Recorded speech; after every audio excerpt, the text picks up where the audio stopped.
সুপ্রিয় দর্শক, আপনারা দেখছেন এসপিএন বাংলা টিভি। দেখুন ও সাবস্ক্রাইব করুন এসপিএন বাংলা টিভি, দেশ ও মানুষের কথা বলে। চরপেশনা মনপুরার তিনবারের সাবেক এমপি এবং শুনেছি অনেক উন্নয়ন করেছেন। সেক্ষেত্রে আগামীতে সামনের যে নির্বাচন হবে সেই নির্বাচনের আপনার এলাকায় কি প্রতিক্রিয়া রাখছেন, কিভাবে উন্নয়ন করবেন সে বিষয়ে আপনাকে অনেক অনেক ধন্যবাদ। আমি প্রথমে আমাদের যারা আমার বক্তব্য শুনছেন সম্মানিত দর্শকবৃন্দ, সবাইকে আমার আন্তরিক সালাম, আসসালামু আলাইকুম। আমি ছাত্র রাজনীতি শেষ করে 96 সালে আমাদের প্রিয় নেত্রী, বাংলাদেশের অভিসম্পাদিত নেত্রী, তিনবারের প্রধানমন্ত্রী, বিএনপি চেয়ারপারসন বেগম খালেদা জিয়া আমাকে আপনার চরপেশন মনপুরা অবহেলিত অঞ্চল, অবহেলিত এলাকা, সব দিক থেকে অনগ্রসর, খুবই অবহেলিত এই এলাকার দেখভাল করার জন্য আমাকে দায়িত্ব প্রদান করেন এবং নেত্রীর সহযোগিতা নিয়ে এবং তৎকালীন আমাদের যারা নেতৃবৃন্দ ছিলেন, তারপরে মন্ত্রী পরিষদে যারা ছিলেন 91 থেকে 96, তখন থেকেই আমি তাদের সহযোগিতা নিয়ে কিছু কাজ করি এলাকায়। জনগণের সাথে মেশার চেষ্টা করেছি এবং তাদের গুরুত্বপূর্ণ কিছু কিছু কাজ আমি সাথে সাথে সম্পন্ন করেছি এমপি না হওয়ার আগে। যেমন মনে করেন কর্মী ব্রিজ, যেমন মনে করেন আপনার চরপেশন টু বেতুয়া রাস্তা, সড়ক বিভাগের আমি মাননীয় যোগাযোগ মন্ত্রী তৎকালীন সময় অলি আহমেদ ছিলেন, তাকে নিয়ে গিয়েছিলাম। এমপি হওয়ার আগে চরপেশন টু যে বড় রাস্তাটা দেখেন শশীভূষণ থেকে দক্ষিণায় আমেরিকা, এই হাইওয়েটাও এটাও আমাদের সময় করা। চরপেশন উপজেলাটা কাঁচা রাস্তা ছিল, তো সেই কাজগুলো আমি চেষ্টা করেছি। কিছু কলেজ করার চেষ্টা করেছি, শিক্ষা প্রতিষ্ঠান, কিছু মাদ্রাসা। পরবর্তীতে আমি যখন 96 এমপি হয়ে অপোজিশনের এমপি, আনফরচুনেটলি আমরা ক্ষমতা যেতে পারি নাই। তারপরে আমার ওইভাবে আমি কার্যক্রমটা আমাকে বরাদ্দ দেওয়া হয় নাই। প্রতিহিংসা পরায়ণ হয়ে আমাকে বরাদ্দ থেকে আমার এলাকাবাসীকে বঞ্চিত করেছে। বৈষম্যমূলক আচরণের শিকার হয়েছিলাম। 2001-এ আল্লাহর ইচ্ছায় আবার আমি নির্বাচন করি। সেই নির্বাচনে আমি বিপুল ভোটে চরপেশন মনপুরাবাসী আমাকে নির্বাচিত করে, পরপর 3বার আমাকে নির্বাচিত করেন। আমি চরপেশন মনপুরাবাসীর কাছে আমি কৃতজ্ঞ। আল্লাহর রহমতে আমি আমার নেত্রী দেশনেত্রী বেগম খালেদা জিয়া আবার 3য়বার প্রধানমন্ত্রী হন এবং তার সহযোগিতা নিয়ে মন্ত্রী পরিষদের সদস্যদেরকে নিয়ে আমার এলাকা আগে থেকে আমি চিহ্নিত করেছিলাম সমস্যাগুলো। সমস্যার ভিতরে সবচেয়ে বড় সমস্যা ছিল আমাদের যোগাযোগ ব্যবস্থা। এটা আমি সমস্ত ইউনিয়নের সাথে কানেক্টেড রোড তৈরি করি। আর একটা প্রধান সমস্যা ছিল বিদ্যুৎ। আমাদের পৌরসভার ভিতরে শুধুমাত্র আপনার একটা জেনারেটর দিয়ে বিদ্যুৎ চলতো, রেশনিং বিদ্যুৎ 6 ঘন্টা 5 ঘন্টা 6 ঘন্টা বিদ্যুৎ চলত। আমি জাতীয় গ্রিডে অন্তর্ভুক্ত করি, ন্যাশনাল গ্রিডের আওতাভুক্ত করি এবং আপনার বিদ্যুতায়নের ব্যবস্থা করি। আমাদের তৎকালীন জ্বালানি মন্ত্রী ছিলেন ডক্টর ফজলুল মোশাররফ স্যার, আমার ছোট শিক্ষক, রাজনৈতিক শিক্ষাগুরু। তাকে নিয়ে আমি এলাকায় যাই, আমি সমস্যা তাকে বলি এবং সেই ব্যবস্থা করেন, আমাকে বিদ্যুতায়নের ব্যবস্থা করেন এবং এলাকাবাসী বিদ্যুতায়নের ব্যবস্থা করেন। আমরা সেই 5 বছরের ভিতরে সমস্ত গ্রামে গ্রামে আমি বিদ্যুতে অন্ধকারকে আলোকিত করেছি। তার পরবর্তীতে আমি অনেকগুলো শিক্ষা প্রতিষ্ঠান করেছি। চরপেশন মাত্র একটি মাত্র কলেজ ছিল, চরপেশন সরকারি কলেজ। এটা ছাড়া কোনো কলেজ ছিল না। আমি প্রথমে ফাতেমাউদ্দিন মহিলা কলেজ নির্মাণ করি, মহিলা কলেজ ছিল না, একটা মহিলা কলেজ নির্মাণ করি। তারপরে আমার নেতা শহীদ রাষ্ট্রপতি জিয়াউর রহমানের নামে আমি একটি কলেজ নির্মাণ করি, এখনো প্রতিষ্ঠিত degree college. Rasulpur Nazimuddin Alam degree college আমি শশীভূষণের প্রতিষ্ঠা করি। তারপরে দক্ষিণায় আমার আব্বার নামে জালাল আহমেদ কলেজ করি। অর্থাৎ গ্রামের মানুষ যাতে, সহজ সরল মানুষগুলো, কৃষক শ্রমিক মেহনতি মানুষের ছেলেমেয়েরা যাতে অল্প পয়সায় বাড়ির দুয়ারে শিক্ষা পায়, পশ্চিম অঞ্চলে আমি একটা দুলারহাট আদর্শ কলেজ নির্মাণ করি। এমনি ভাবে মনপুরাতে একটি মাত্র কলেজ ছিল না, একটি কলেজও ছিল না। মনপুরার মানুষ একদম সাগর সাথে এসে চরপেশনে অথবা ভোলাতে বিভিন্ন জায়গায় পড়াশোনা করতো। অনেক কষ্ট হইতো, অর্থ কষ্ট ছিল, আর্থিক সম্পত্তি ছিল না অনেকের। খুব লেখাপড়া মেট্রিক পাস করার পরে আর উচ্চশিক্ষা অর্জন করতে পারে। ফলে আমি সেখানে মনপুরা আজকে ডিগ্রি কলেজ, সেটা মনপুরা ডিগ্রি কলেজ আজকে এই আমার করা একটা এমপি ভুক্ত করার থেকে শুরু করে বেতন টেতন সব বিল্ডিং উন্নয়ন সব কিছু করা। তারপরে আমার মায়ের নামে মনোহর বেগম মহিলা কলেজ, এটা আমি নির্মাণ করি মনপুরাতে। এইভাবে শিক্ষাক্ষেত্রে খুবই অনগ্রসর ছিল। আমি এভাবে শিক্ষার আলো আল্লাহর রহমতে গ্রামে গ্রামে ছড়িয়ে দিয়েছি। তারপরে ফায়ার ব্রিগেড ছিল না, প্রায় আমাদের গ্রামে বাজারে বিদ্যুৎ আপনার আগুন লেগে আমাদের সমস্ত বাজার পুরো ছারখার হয়ে যায়। এটা একটা দাবি ছিল এবং এই দাবিটা আমরা পূরণ করতে সক্ষম হয়েছি। আল্লাহর রহমতে ফায়ার ব্রিগেড আমি নির্মাণ করেছি চরপেশন উপজেলায়। এমনি ভাবে ডাক বাংলার উন্নয়ন করেছি। পৌর ভবন ছিল না, পৌর ভবন নির্মাণ করেছি। প্রত্যেকটা ইউনিয়ন পরিষদের ইউনিয়ন পরিষদ ভবন নির্মাণ করেছি। আপনার আরো ব্রিজ কালভার্ট ছিল যেগুলো আপনার অন্যতম ঠেলাখালী ব্রিজ, বইয়ারহাট ব্রিজ, তারপরে আপনার শশীভূষণ ব্রিজ, কর্মী ব্রিজের কথা আগেই বললাম। এইভাবে অনেকগুলো ব্রিজ আমি আপনাকে নাম বলতে পারি। শুধু তাই না, গজেরা থেকে আপনার ওসমানগঞ্জের ভেতর থেকে সোজা একটা রাস্তা শশীভূষণ নিয়ে গেছি, এই রাস্তাটা আমার করা। শশীভূষণ থেকে আঞ্জুরহাটের রাস্তা আমার করা। এবং আপনার চরপেশন টু ঘোষেরহাট ভায়া দুলারহাট এই রাস্তা আমার করা। দুলারহাট থেকে হাজিরহাট চৌমোহনী এই রাস্তা আমাদের করা।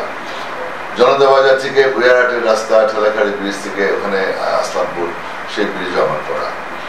তো এইভাবে চরপেশন টু গ্রামগঞ্জের রাস্তা, চরপেশন টু হাজারীগঞ্জের পাকা রাস্তা, জাহানপুর, জলিলবাড়ি হাট, এই সমস্ত রাস্তাগুলো সব পাকা করা।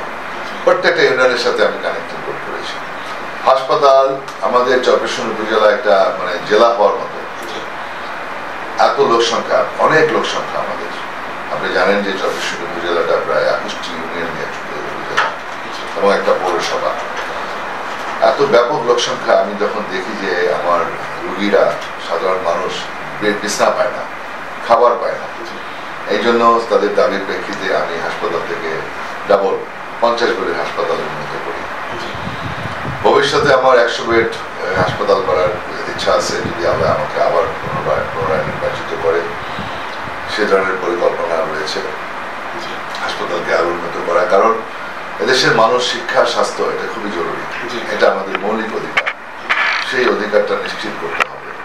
তারপরে আপনারা জানেন যে 17 বছর শিক্ষার মান খুবই খারাপ, যেমন শিক্ষক নিয়োগের ক্ষেত্রে অনিয়ম ছিল। তারপরে আপনার নকলের সয়লাভ ছিল। শুধু শিক্ষার মান বাড়াতে হবে। তারা এত বিলো স্ট্যান্ডার্ড করেছে শিক্ষার মান, যাতে করে তারা কোয়ান্টিটি ডেভেলপ করছে, কোয়ালিটি ডেভেলপ করে না। তারা কোয়ান্টিটি 90%, 95% পাস, জিপিএ এত পাস, কিন্তু আসলে তারা মূল যে শিক্ষা, তাদের যে আসলে যে বৈষয়িক জ্ঞান এবং সেটা নাই। অথচ যার কারণে তারা ইন্টারভিউতে পাস করতে পারে না, চাকরি পায় না, বেকারত্ব অভিশাপ নিয়ে ঘুরছে। সুতরাং কোয়ালিটি ডেভেলপ করতে হবে, শিক্ষার মান বাড়াতে হবে। নকলমুক্ত শিক্ষার পরিবেশ বেগম খালেদা জিয়ার আমলে ছিল, আপনারা জানেন। সেই নকলমুক্ত শিক্ষার পরিবেশ এখন আবার আমরা চেষ্টা করছি নকলমুক্ত শিক্ষার পরিবেশ দেওয়ার জন্য। গত এসএসসি পরীক্ষায় আমি বলেছি নকলমুক্ত শিক্ষার পরিবেশ বজায় রাখতে হবে। কোনো নেতা কর্মীরা 144 ব্রেক করতে পারবে না। এবং অ্যাকর্ডিংলি আমাকে সবাই প্রশাসনিক কর্মকর্তারা আমাকে অ্যাপ্রিসিয়েট করছে এবং আমার নেতা কর্মীদেরকে কাউকে আমি কোনো রকম মাস্তানি করতে দিইনি। আজকে এসএসসি পরীক্ষা চলতেছে, এখানেও কোনো রকম 144 ব্রেক করা যাবে না। আমি বিভিন্ন কলেজে, বিভিন্ন শিক্ষা প্রতিষ্ঠানে প্রোগ্রাম করেছি এবং নেতা কর্মীকে বলে আসছি, খবরদার, আমরা নকলমুক্ত শিক্ষার পরিবেশ চাই, আমরা কোয়ালিটি চাই, উই ওয়ান্ট কোয়ালিটি। সুতরাং কোয়ালিটি ডেভেলপ করতে হবে, সেই ক্ষেত্রে আমরা কাজ করতেছি। আমাদের চরপেশন, মনপুরা এই অঞ্চলের নদী ভাঙ্গা একটা বিশাল সমস্যা। এই নদী ভাঙ্গা রোধ করার জন্য আমার কিছু পদক্ষেপ হতে দিয়েছিলাম, আমি সময় পাই নাই, যার ফলে আমি সম্পূর্ণ করতে পারি নাই। এবার ইনশাল্লাহ যদি আমরা নির্বাচিত হই, নদী ভাঙ্গা রোধের ব্যাপারে চরপেশন, মনপুরা শহর রক্ষা বাঁধ, এটা আমার একটা বড় প্রকল্প ছিল। আমি এটা উদ্যোগ নিয়েছিলাম, পরবর্তীতে শেষ করতে পারি নাই। যজ্ঞসন মনপুরা শহর রক্ষাবাদ, এটা আমরা সত্যিকার অর্থে এটা নির্মাণ করার জন্য আমরা বাস্তব পদক্ষেপ গ্রহণ করব। আপনি মনপুরা অঞ্চলে অবাক হয়ে যাবেন, আমি নির্বাচনের আগে মানুষ চলাচল করতো আপনার নৌকায় করে ট্রলারে করে, প্রায় নৌকা ডুবি হতো, আমাদের মানুষ ক্ষতি হতো, জীবনের মায়া ত্যাগ করে তারা যজ্ঞসনে আসতো, ভরা যেত। আমি সেখানে সকলের দাবি ছিল যে আমাদের একটা সি ট্র্যাক চাই, আমি সি ট্র্যাক চালু করেছিলাম যাতে মানুষ নিরাপদে মনপুর একটা বিচ্ছিন্ন দ্বীপ, একেবারে সাগরকন্যা বলতে পারে, সেই জায়গা থেকে মানুষগুলো নিরাপদে আসতে পারতো না। তাদের যাওয়া আসা নিরাপদ করার জন্য আমি সি ট্র্যাক চালু করি। মনপুরাতে একটি রাস্তাও ছিল না, সমস্ত রাস্তা দক্ষিণ মাথা থেকে পূর্ব মাথা, দক্ষিণ থেকে উত্তর দিকে দক্ষিণ দিকে যে রাস্তা, এই পুরো রাস্তাটা পাকা আমি করি। হাজিরহাট থেকে হুয়ারহাট এবং আপনার বাদিরহাট হয়ে আপনার ফকিরহাট, এই রাস্তাটা আমার করা। সুতরাং মনপুরাতে রাস্তা পাকা ছিল না, কাঁচা ছিল, পুরাটা মাটির রাস্তা ছিল, পুরা রাস্তা আমি পাকা করেছি। তো সুতরাং বিভিন্ন রকমের উন্নয়ন কর্মকাণ্ড করেছি। এখন আমার সামনে আমার ইচ্ছা মানুষের সোশ্যাল সিকিউরিটি ডেভেলপ করা, মানুষের সামাজিক নিরাপত্তা। এই জন্য দরকার আমাদের একটি নির্বাচিত সরকার। নির্বাচিত সরকার যদি আপনার একটি গণতান্ত্রিক সরকার প্রতিষ্ঠিত হয়, তাহলে আর আমি যদি নির্বাচিত হই, আমি চেষ্টা করব সামাজিক নিরাপত্তা নিশ্চিত করার। এদেশের মানুষের নিরাপত্তাটা সবচেয়ে ইম্পর্টেন্ট।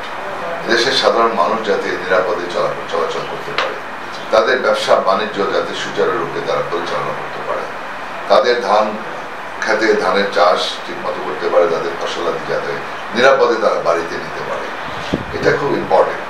90% লোক এরা কিন্তু পলিটিক্স করে না, এরা নিরীহ সাধারণ মানুষ।